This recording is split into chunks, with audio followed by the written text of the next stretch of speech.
उपस्थित मेरे सभी डबरा की जनता जनार्दन नहीं, मेरे तो परिवार के सदस्यगण जो इस कार्यक्रम में आए,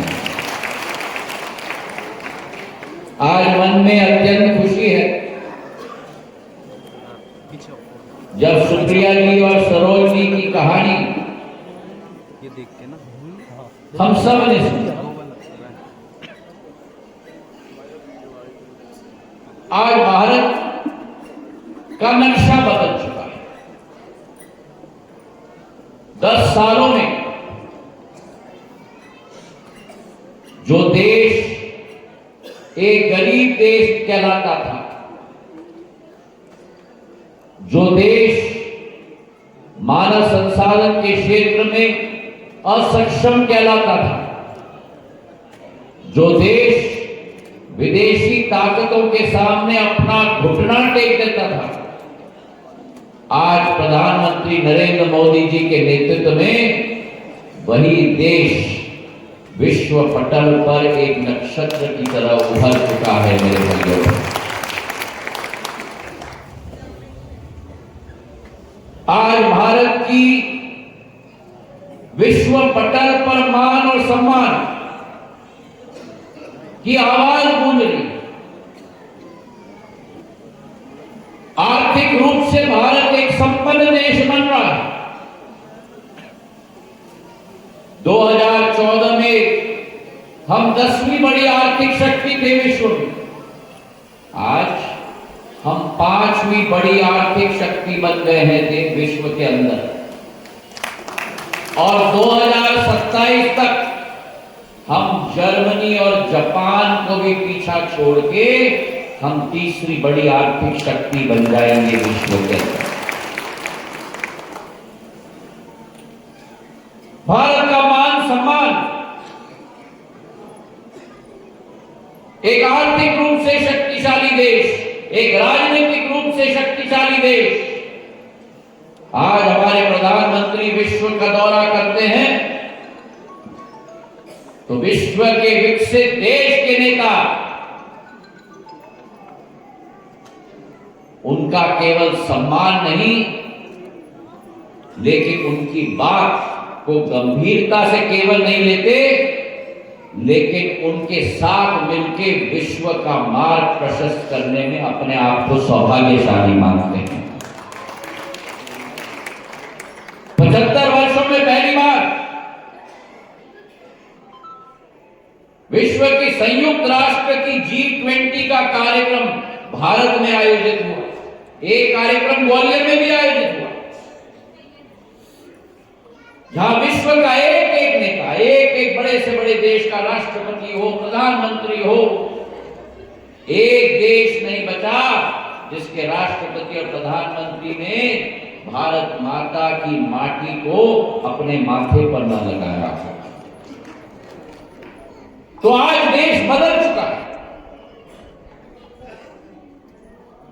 अमृतकाल के हम सफर पर जब निकले हैं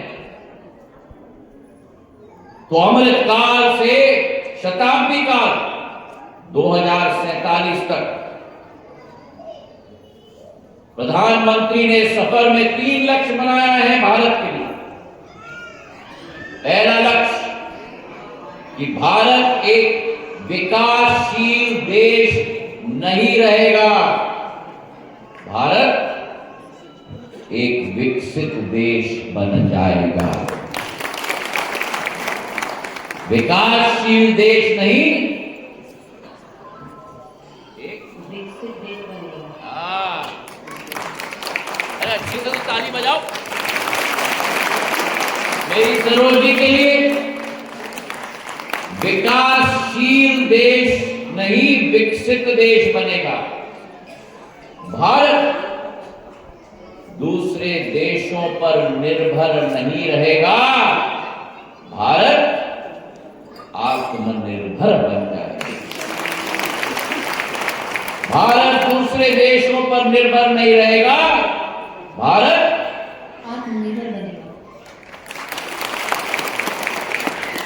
और भारत अपनी क्षमता के आधार पर विश्व पटल पर एक विश्व गुरु के रूप में स्थापित होगा मेरे भाइयों और बहनों।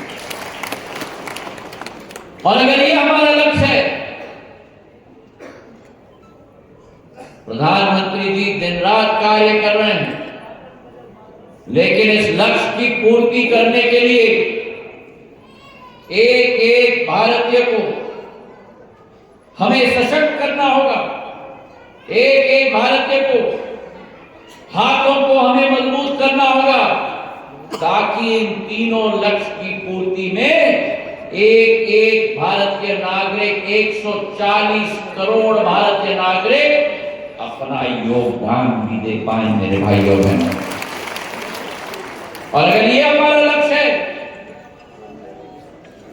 सुप्रिया जी के हाथों को मजबूत करना है, सरोज जी के हाथों को मजबूत करना है, एक एक इंसान के हाथों को मजबूत करना है, और उसी लक्ष्य की पूर्ति के लिए जब कोविड आया, प्रधानमंत्री जी ने तय किया कि वो सुनिश्चित करेंगे कि एक भी भारतीय नागरिक कभी भी खाली पेट रात को न सोए।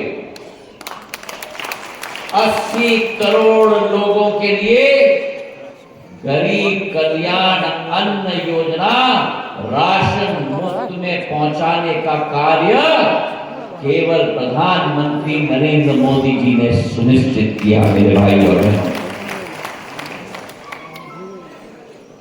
अनुमान लगाओ, 80 करोड़ लोगों के घर में अनाज पहुंचाना मतलब क्या?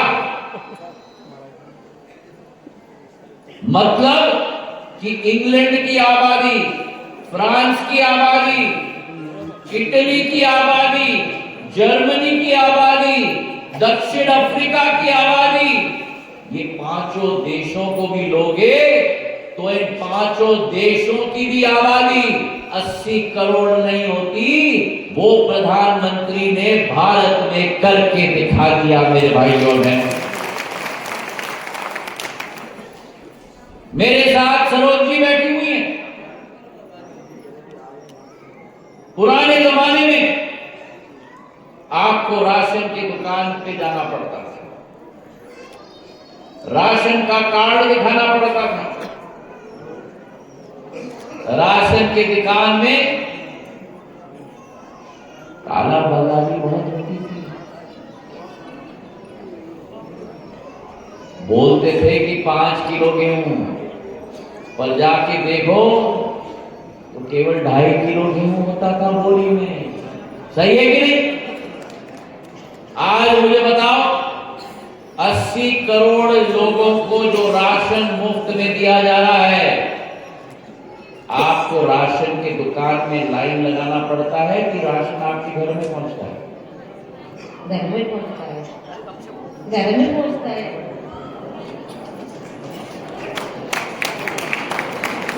यहाँ कितने लोग हैं जिनको गरीब कल्याण अन्न योजना से राशन मिलता है? हाथ उठाओ। आपको राशन की दुकान में जाना पड़ता है कि घर पे आता है? घर पे आता है कि नहीं? राशन मुफ्त में मिलता है, पैसा लगता है कि नहीं? कितने पैसे लगते हैं? और पुरानी सरकार में कालाबाजारी लगती थी। 80 करोड़ लोगों को राशन मुफ्त में, और डबरा विधानसभा में 1,80,000 लोगों को मोदी जी से राशन मुफ्त में दिया जाता है। जहां राशन मुफ्त में दिया जाता है, मेरी सुप्रिया जी हैं, मेरी सरोज जी हैं। पुराने जमाने में मेरी महिलाओं को लकड़ी फूंक फूंक कर खाना बनाना पड़ता था, और ये स्वयं प्रधानमंत्री नरेंद्र मोदी जी ने बचपन में देखा, जब अपनी माता जी को देखा फूंक फूंक के खाना बनाते हुए, और उन्होंने उस समय संकल्प लिया कि अगर मुझे मौका मिलेगा तो सारे माताओं के ये संकट को मिटाने का कार्य मैं करूंगा मेरे भाई और बहन। और आज उज्ज्वला योजना के तहत एक एक महिला को चूल्हा और गैस का कनेक्शन का पूरा डायरी। और देश के अंदर उज्ज्वला योजना में सुप्रिया जी और सरोज जी जैसे कितनी महिलाएं जुड़ी हैं? 50 लाख नहीं, 1 करोड़ नहीं, 5 करोड़ नहीं, 8 करोड़ नहीं, 10 करोड़ महिलाओं को उज्ज्वला योजना के साथ जोड़ा है मेरे भाइयों। हम पुरुषों को अनुमान नहीं है, लेकिन जब सरोज जी, सुप्रिया जी लकड़ी फूंक फूंक के खाना बनाती हैं, एक दिन में 2 पैकेट सिगरेट का धुआं अपने फेफड़े में निकलती हैं। प्रधानमंत्री जी ने केवल चूल्हा नहीं दिया, पर प्रधानमंत्री जी ने सुप्रिया जी का भविष्य की स्वास्थ्य को भी ठीक करने का कार्य किया है मेरे भाइयों ने। और जहां उज्ज्वला योजना डबरा हमारे विधानसभा में उज्ज्वला योजना की 34,029 महिलाओं को लाभ मिला है डबरा विधानसभा में अकेले। इस कार्यक्रम में कितनी उज्ज्वला की मेरी दीदियां हैं? उज्ज्वला किन किन को मिला है? चूल्हा मिल गया, गैस का कनेक्शन मिल गया, सिलेंडर किस किस को मिला? सरोज जी ने मुझे बोला कि बोलिए आप सिलेंडर किस किस को मिला, तो सभी को समझ में आ जाएगा। जैसे उज्ज्वला योजना है, वैसे ही ग्रामीण क्षेत्र में, गांव में जब कोई व्यक्ति बीमार होता था, भगवान न करे, लेकिन अगर किसी की हड्डी टूट गई, दिल का दौरा हुआ, ग्वालियर के अस्पताल में गए, तो 2-2 लाख रुपए का बिल निकलता था। और गरीब के पास पैसा कहां? अगर देश में किसी प्रधानमंत्री ने गरीब के बारे में सोचा है, तो केवल प्रधानमंत्री नरेंद्र मोदी जी ने सोचा है मेरे भाइयों। एक एक गरीब को आयुष्मान कार्ड, सुप्रिया जी को आयुष्मान कार्ड मिला है, सरोज जी को आयुष्मान कार्ड मिला है। भगवान ना करे ये दोनों स्वस्थ रहें, लेकिन अगर कभी भी कोई भी बीमारी आई, तो 5 लाख रुपए तक स्वास्थ्य का कवरेज प्रधानमंत्री और भारतीय जनता पार्टी ने एक एक महिला के लिए दिलवाया है भाइयों ने। और डबरा के अंदर आयुष्मान कार्ड धारक 1,82,000 लोग हैं मेरे भाइयों और बहनों। और देश के अंदर 10 करोड़ 20 करोड़ नहीं, 28 करोड़ आयुष्मान भारत कार्ड हैं देश के अंदर। यह प्रधानमंत्री जी की सोच और विचारधारा है। प्रधानमंत्री आवास योजना 65 वर्ष में देश के अंदर केवल 3 करोड़ घर बने थे। 10 साल के अंदर प्रधानमंत्री जी के नेतृत्व में जहां 3 करोड़ घर 65 वर्षों में बने थे, आज 10 साल के अंदर 4 करोड़ घर बनाकर हर घर के हर गरीब के सिर के ऊपर छत देने का काम प्रधानमंत्री जी ने कर दिया। और अगले कार्यकाल में 10 साल में 4 करोड़, अगले कार्यकाल में प्रधानमंत्री जी ने संकल्प लिया है 5 साल में 3 करोड़ घर बना के देंगे हमारे देश के गरीबों को। और डबरा के अंदर ग्रामीण आवास में 4,500 घर बन चुके हैं और सारी में 2250। और इसके अलावा मध्य प्रदेश शासन हमारे मुख्यमंत्री मोहन यादव जी के नेतृत्व में लाडली लक्ष्मी योजना, लाडली बहना योजना, एक एक बहना के हाथों को मजबूत करने का कार्य भारतीय जनता पार्टी ने प्रण और संकल्प लिया है और सौगंध खाया है मेरे भाई और बहनों। 1250 रुपया आपके खाते में हर माह आते कि नहीं?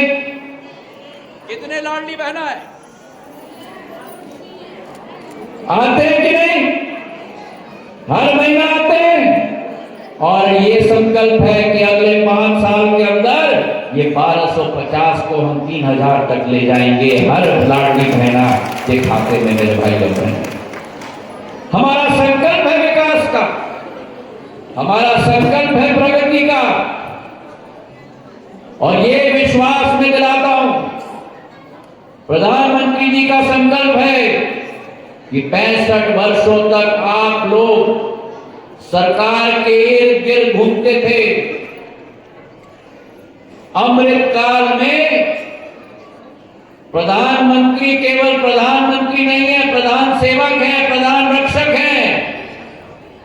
अमृत काल में सरकार आपके घर पर दस्तक देगा, आपको योजनाओं का लाभ देने के लिए मेरे भाई और बहनों। ये नई सरकार, नया युग भारत में आ चुका। और अगर इस नए युग को नई ऊर्जा देनी है तो मेरा एक ही निवेदन है कि एक नारा निकलना चाहिए डबरा से और देश के कोने कोने तक जाना चाहिए कि जनता की एक ही पुकार, तीसरी बार, जोर से बोलो, तीसरी बार, पीछे से तीसरी बार, तीसरी बार। मोदी जी के हाथों को मजबूत करो, भारत को और अपने भविष्य को एक नई ऊर्जा प्रदान करो। इन्हीं शब्दों के साथ आपका बहुत बहुत धन्यवाद। जय हिंद, जय भारत।